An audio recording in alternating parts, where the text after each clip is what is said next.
natin ang naging sitwasyon sa prosesyon ng mga replika ng Poong Nazareno. May live report si Sherry Antores. Yes, JG, pagputok ng liwanag, mahaba na agad ang pila ng mga replika ng Poon ng Itim na Nazareno sa Quiapo Church. Dala sila ng mga deboto ng Poon ng Itim na Nazareno na taunang sumasama sa prosesyon bilang bahagi ng kanilang debosyon para sa mapayapa at maayos na buhay. Ngayong taon, sa Villalobos Street muna pinapila ang mga replika na nasa sasakyan at deboto para hindi magbara ang trapiko sa kahabaan ng Quezon Boulevard.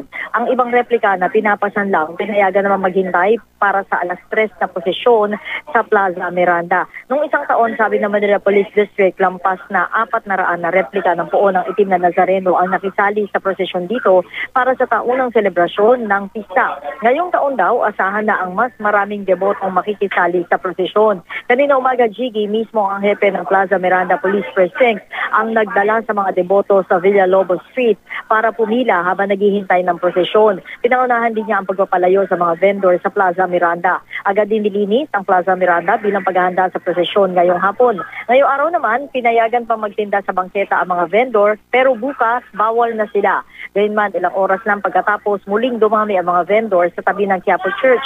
Kaya ang mga pulis, makailang ulit bumalik para manita ng mga lumalabag na nagtitinda.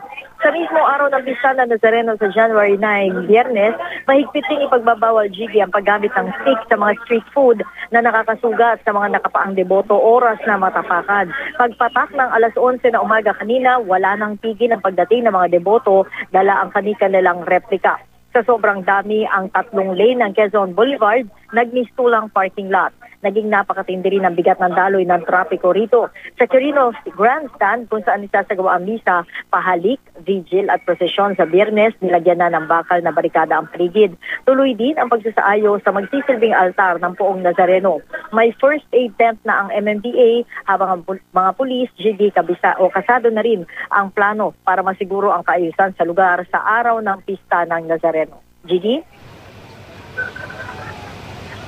At siya, meron bang estimate yung PNP o MPD kung dito pa lang sa prosesyon ng mga replika ay mas nadagdagan na yung mga kababayan natin na dumalo para sa taong ito?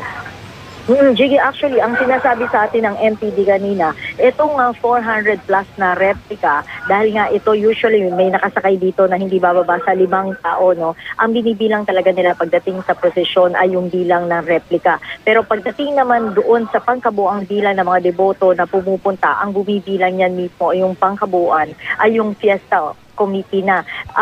Base doon sa naging record ng mga nakaraan na pista na Nazareno o pagdiriwang ng pista na Nazareno, GD, tumataas daw ito by 10 to 15% according to Father Rick Valencia, ang Assistant Parish Priest ng Quiapo Church. Ito raw ay makikita rin base doon sa mula sa tala nila sa mga dumaraan o pumupunta ng mga tao sa simbahan ng Quiapo mula January 1 hanggang January 12. GD? Maraming salamat, Sherry Antores.